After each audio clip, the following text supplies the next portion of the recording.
ज्यादा बनावटीपन करने से शरीर में आसक्ति बढ़ती है। शरीर आसक्ति फिर कामनाओं को बढ़ने के बहुत चांस देते हैं। दूसरे भी देखकर कामना करते हैं और हमारे अंदर भी कामना आती है।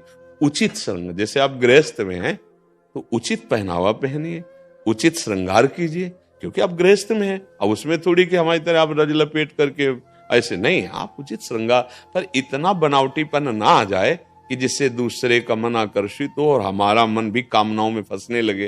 देखो, देह तो हम है नहीं, न तुम स्त्री हो न पुरुष हो, अपने कर्तव्य पालन के लिए स्वांग मिला है। दोस्तों, राधे राधे बोलते रहें और बाबा जी के प्रवचन को आगे बढ़ाते रहें और सुनते रहें। राधे राधे दोस्तों। अब जैसा आपका रूप है, आप शीशा से में जैसे देखते हैं ना, अब ज्यादा उसमें बनावटीपन करेंगे तो बार बार देखोगे, वो आसक्ति इसी में बढ़ेगी। और हमारा मानव देह मिला है इससे आसक्ति हटाने के लिए। तो उचित श्रृंगार, जैसे गृहिणी अपने घर में अपने पति आदि के, तो उचित श्रृंगार और सावधानी पूर्वक जीवन यात्रा में कोई गलती ना होने पावे, तो आपकी भक्ति पथ की पुष्टता वाली अंदर भावना आ जाएगी। अच्छा, जैसे बहुत है बाहरी श्रृंगार, तो उसमें कहीं ना कहीं हमारी कामना होती है कि हमारा शरीर सुंदर दिखे, और उस कामना के अंदर फिर कोई न कोई वासना, तृष्णा, स्पृहा, इच्छाएं ये राज्य करती है। फिर हमारा जो मार्ग भक्ति का है वो ढक जाता है।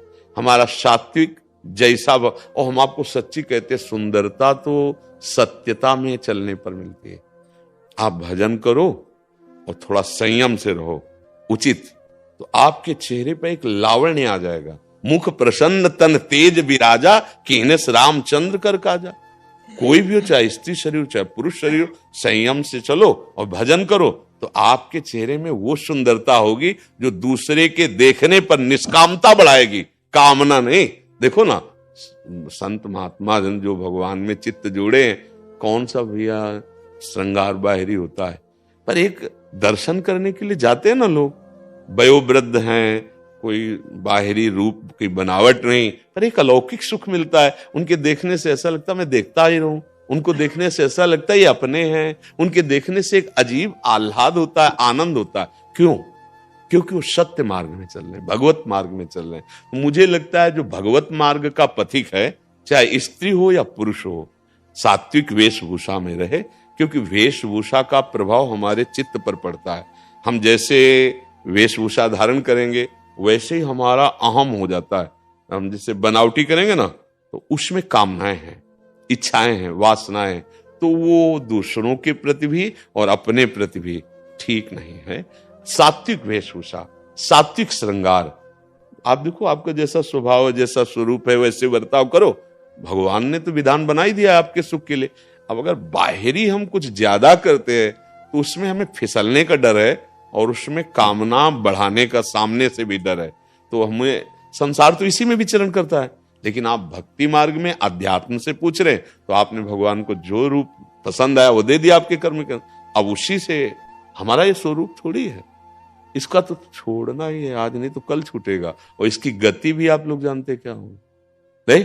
आप इसको बनावटी क्या ज्यादा करें, बढ़िया सुंदरता लगेगी। जब देखो माई सुंदरता की सीमा, राधा राधा राधा रटोगे तो आपके नेत्र सुंदर हो जाएंगे, आपकी वाणी सुंदर हो, आपके विचार सुंदर हो जाएंगे, आपको देखने में अच्छा लगेगा। और वो अच्छा लगना निष्काम होगा, वो गंदी वृत्ति नहीं पैदा करेगा। अच्छा, बनावट जैसे बाहर की जाती है, तो बाहर की बनावट में अपने अंदर भी अहमता पुष्ट होती है और वो दूसरे के अंदर भी कामना प्रकट करने वाला बनता है।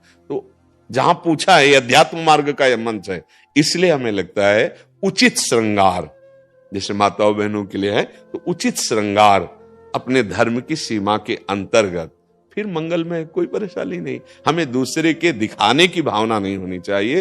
हाँ, उत्तम के बस असमन माही, सपने हुआन पुरुष जगनाही। एक पाणी ग्रहण संस्कार किया और उसी में धर्म पूर्वक चले और दोनों मिलकर धर्म का आचरण किया, भजन किया, दोनों भगवान को प्राप्त हो गए। ऐसे गृहस्थ में चला जाता है। नाथ सकल संपदा तुम्हारी, मैं सेवक समेत सुतनारी। और विरक्त तो संपूर्ण विषयों पर विजय प्राप्त करके भगवान को प्राप्त कर ले। दोनों के लिए भगवत मार्ग है। वीडियो को लाइक करें और चैनल को सब्सक्राइब करें और राधे राधे कमेंट में जरूर